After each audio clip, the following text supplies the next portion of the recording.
नमस्कार, बहुत स्वागत है आपका। मैं हूं आपके साथ ऋतु ज्ञानवानी। छत्तीसगढ़ की खबरों में आगे बढ़ेंगे उससे पहले ग्वालियर की खबर का जिक्र करते हैं। 6 कॉलेज संचालकों पर एफआईआर हुई है। 6 बीएड डीएड कॉलेज संचालक पर एफआईआर हुई है। मध्य प्रदेश एसटीएफ ने धोखाधड़ी की एफआईआर की है। फर्जी दस्तावेजों से मान्यता लेने का आरोप है इन पर। एनसीईटी दिल्ली और जिवाजी यूनिवर्सिटी से मान्यता ली थी। एमपी एसटीएफ ने लंबी जांच के बाद एफआईआर दर्ज की है। तो 6 कॉलेज के संचालकों पर एफआईआर हुई है। दरअसल 6 बीएड और डीएड कॉलेज संचालकों पर यह एफआईआर हुई है। मध्य प्रदेश एसटीएफ ने धोखाधड़ी का मामला इन पर दर्ज किया है। फर्जी दस्तावेजों से इन्होंने मान्यता ली थी, यही आरोप इन पर लग रहे हैं। ज्यादा जानकारी के लिए सहयोगी सुशील कौशिक हमारे साथ जुड़ गए हैं।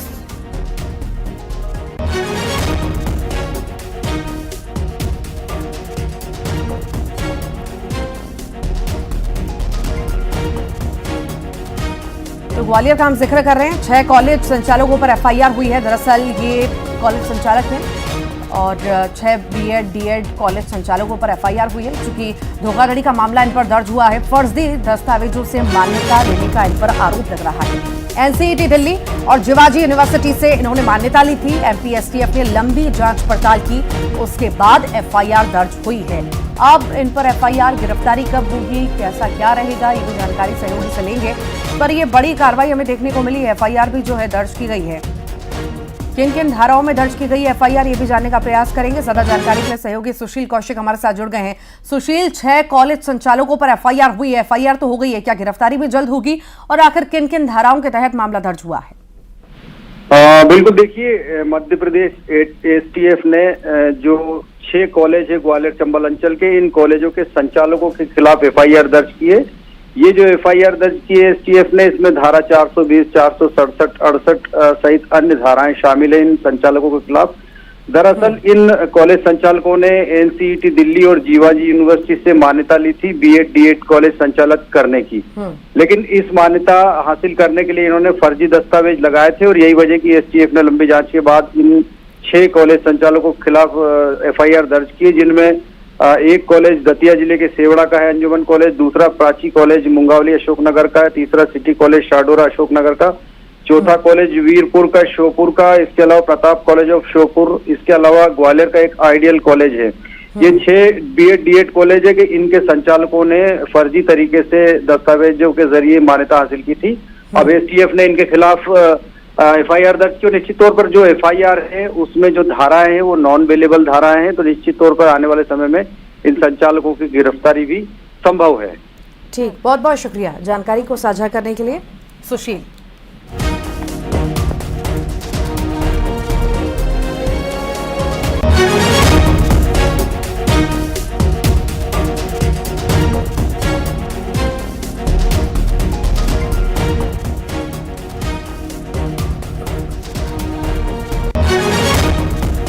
और अब बात बेमेतरा की बारूद फैक्ट्री ब्लास्ट की खबर की बात करेंगे। सीएम ने 30-30 लाख मदद का ऐलान कर दिया है। विस्फोट में एक मौत, 8 मजदूर लापता हुए थे। कंपनी प्रबंधन परिजनों को अब 30-30 लाख का मुआवजा देगा। छत्तीसगढ़ सरकार देगी 5-5 लाख की मदद। सीएम साय ने सोशल मीडिया एक्स पर यह लिखा भी है। बेमेतरा जिले की बारूद फैक्ट्री में हुए विस्फोट की घटना में एक मृतक और 8 लापता मजदूरों के परिजनों को कंपनी प्रबंधन की ओर से 30-30 लाख रुपए की सहायता राशि प्रदान की जा रही है। छत्तीसगढ़ शासन द्वारा 5-5 लाख रुपए की घोषित आर्थिक सहायता राशि उक्त प्रदाय राशि से अतिरिक्त होगी।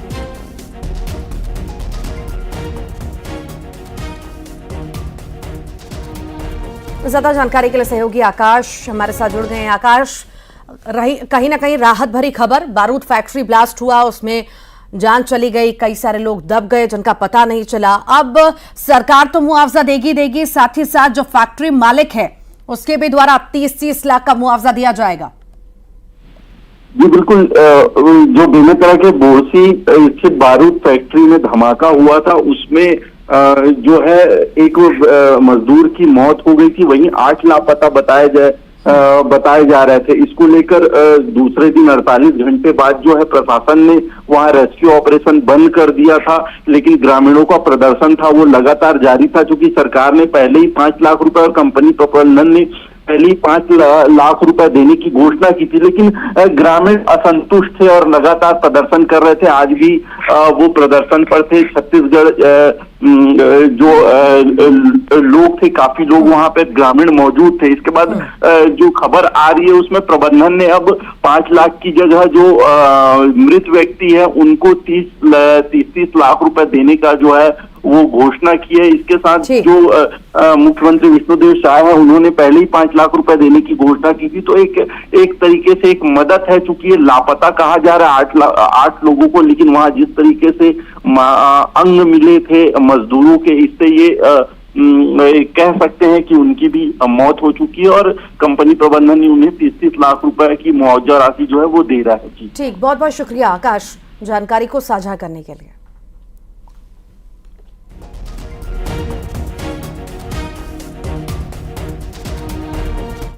धमतरी का जिक्र करेंगे। डॉक्टरों ने यहां पर मोर्चा खोल दिया है, कलेक्टर के खिलाफ प्रदर्शन किया, जिला अस्पताल के सामने विरोध करते हुए नजर आए। कलेक्टर पर दुर्व्यवहार के आरोप लगाए गए हैं। इनके द्वारा सीएम के प्रधान सचिव से लिखित शिकायत की है। कलेक्टर ने कुछ दिन पहले औचक निरीक्षण किया था, ड्यूटी से गायब डॉक्टरों का वेतन काटने का आदेश भी दिया था।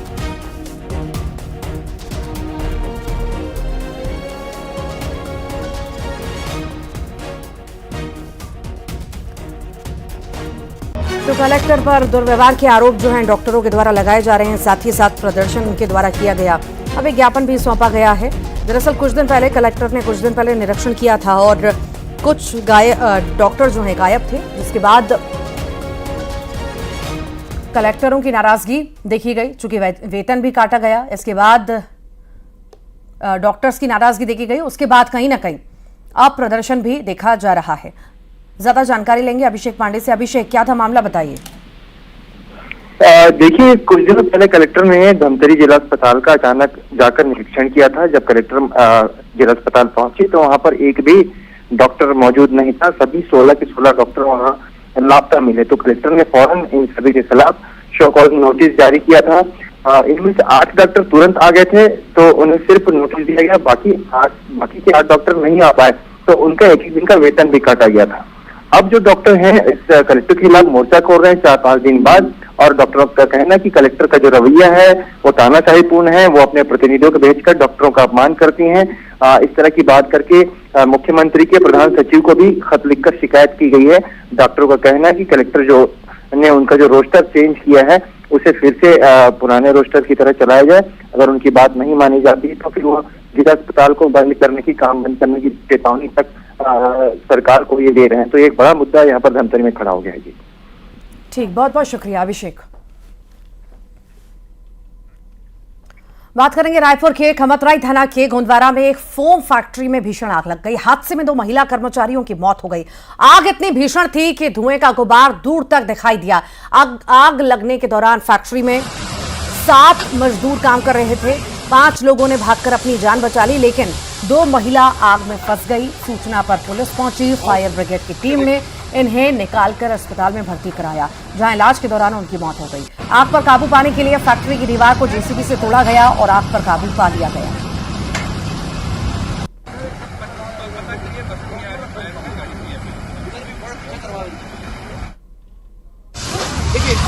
गद्दे की फैक्ट्री है, उसमें आग लगी है। हम लोगों ने तुरंत रिसोर्सेज मोबिलाइज किए थे। श्रमिकों को भी निकालने की कोशिश की गई थी, लेकिन 2 महिलाएं बीच आग में फंस जाने के कारण उनको नहीं बचाया जा सका। उनके शवों को पोस्टमार्टम के लिए भेजा गया है, बाकी सबको निकाल लिया गया है और लगभग पूरी तरीके से आग पर भी काबू पा लिया गया है। निश्चित तौर पे जो घटना घटा है तो स्वाभाविक है कि कहीं ना कहीं लापरवाही हुआ है, और इसमें संचालक को ध्यान देना चाहिए। जब इतनी बड़ी उद्योग और फैक्ट्री चला रहे हैं जिसमें ऐसी घटनाएं घट सकता है, जिसका संभावना रहता है, और ये उद्योगों के और व्यवसाय के सब नियम व्यवस्था में रहता है, तो जो कर्मचारी काम करते हैं, मजदूर काम करते हैं, उनकी पूरी सुरक्षा का और सेफ्टी प्रिकॉशंस जो लगता है, ये सभी सुरक्षा उपाय उसमें किया जाना चाहिए। और ये दुर्भाग्यजनक स्थिति है कि आज हमारे 2 यहाँ पे कार्यरत कर्मचारी जो है उनका निधन हो चुका है और कुछ घायल भी हुए हैं। जिनकी उपचार चल रहा है और प्रशासन ने तत्परता दिखाया है। यहाँ पे आग में कंट्रोल कर लिया गया और जो अंदर बचे हुए थे उनको भी निकालने में हम कामयाब हुए हैं। पर इसके ऊपर अब कार्रवाई और जांच होगी और जो दोषी होगा उसके ऊपर कार्रवाई होगी। कवर्धा में ट्रक में भीषण आग लग गई। चलते ट्रक में ये आग लगी है और आग से ट्रक पूरी तरह से जलकर खाक हो गया। दरअसल गेहूं से भरा हुआ ये ट्रक था। चलते चलते अचानक से इसमें आग लग गई और देखते देखते इस आग ने विकराल रूप ले लिया और सब कुछ जल करके खाक हो गया।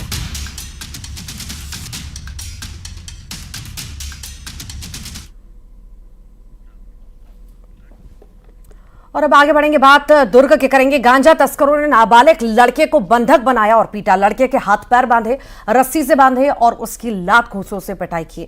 मारपीट करने वाले नाबालिग पर पुलिस मुखबिरी करने का आरोप लगा रखी है।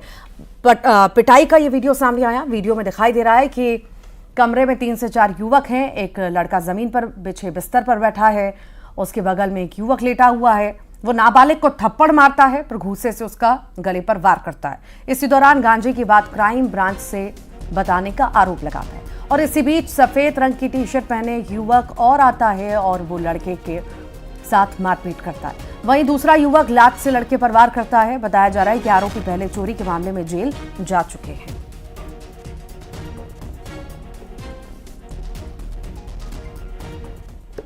खबर रायपुर से है, जहां होटल बेबीलोन के अवैध निर्माण पर एक्शन लिया गया। निगम ने अवैध कब्जे को बुलडोजर से गिरा दिया और बताया जा रहा है कि होटल ने अवैध कब्जे को हटाने के लिए 3 दिन का नगर निगम से समय भी लिया था, लेकिन 3 दिन बाद भी अवैध कब्जा नहीं हटा, जिसके बाद निगम की टीम अवैध कब्जे को हटाने पहुंची। अवैध कब्जे पर कार्रवाई की गई।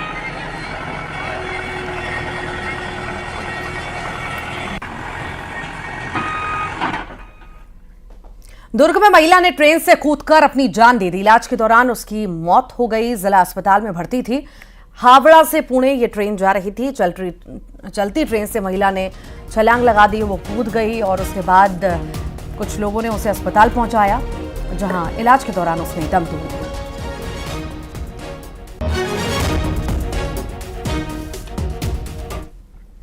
खबर रायपुर से है। डेबर फैमिली पर शिकंजा कसता जा रहा है। शराब घोटाले मामले में बंद अनवर डेबर के साथ ही उसके बेटे शोएब डेबर की मुश्किलें अब बढ़ सकती हैं, ऐसा कहा जा रहा है। शोएब डेबर पर आधा दर्जन से अधिक धाराओं में मामला भी दर्ज हुआ है। शोएब पर गवाहों को धमकाने और अवैध वसूली का आरोप है। सिविल लाइन पुलिस मामले की जांच पड़ताल कर रही है।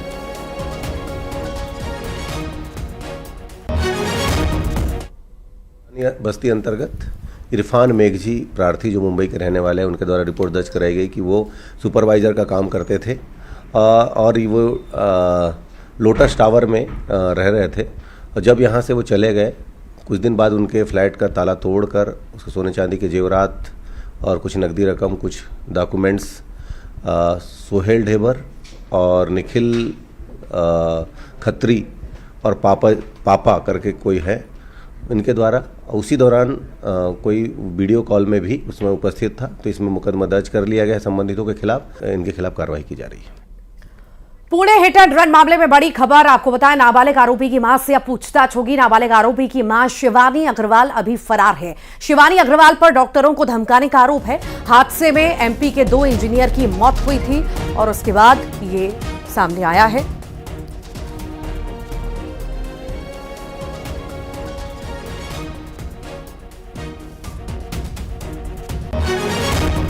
बता दें, पुणे हिट एंड रन मामले में बड़ी ये जानकारी। नाबालिग आरोपी की मां से अब पूछताछ होगी और नाबालिग आरोपी की मां शिवानी अग्रवाल अभी फरार बताई जा रही है। शिवानी अग्रवाल पर डॉक्टरों को धमकाने का आरोप भी लगा है। हादसे में एमपी के 2 इंजीनियरों की जान गई थी और उसके बाद ही लगातार पूछताछ जारी है। अब जब पूछताछ की बारी मां से आई है तो मां गायब बताई जा रही है, जिसने डॉक्टरों को धमकाया भी था।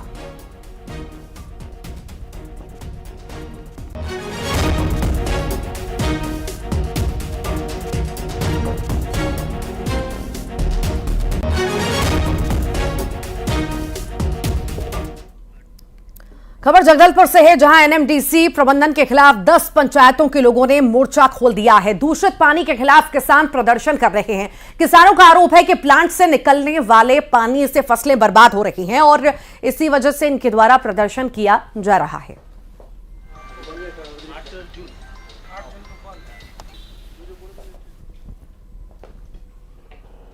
अपने क्षेत्र के लोग आंध्र प्रदेश जा रहे हैं, यूपी में जा रहे हैं, पलायन हो रहे हैं, जबकि नगरनार में प्लांट लगा है। दुर्भाग्यपूर्ण ऐसा है जो अपने क्षेत्र लोगों का यहाँ रोजगार मिलना था, और अपने जो किसान लोग अभी से काला पानी छोड़ना चालू कर दिए। अभी क्या है, बोने का समय आ गया है।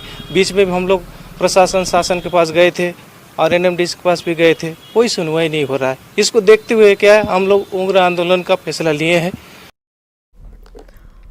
और छत्तीसगढ़ में थर्मल पावर प्लांटों से निकलने वाला राखड़ लोगों के लिए काल बनता जा रहा है। इसके डस्ट से गांव-गांव के लोग बीमार हो रहे हैं। इतना ही नहीं, नियमों को ताक पर रखकर प्लांट प्रबंधन राखड़ कहीं भी डंप कर रहा है, जिससे पर्यावरण दूषित हो रहा है। रायगढ़, कोरबा और बिलासपुर के लोग इस राखड़ से परेशान हैं। कई लोगों को सांस की दिक्कतें हो रही हैं, लेकिन अब तक इस पर लगाम लगाने के कोई उपाय नहीं किए गए।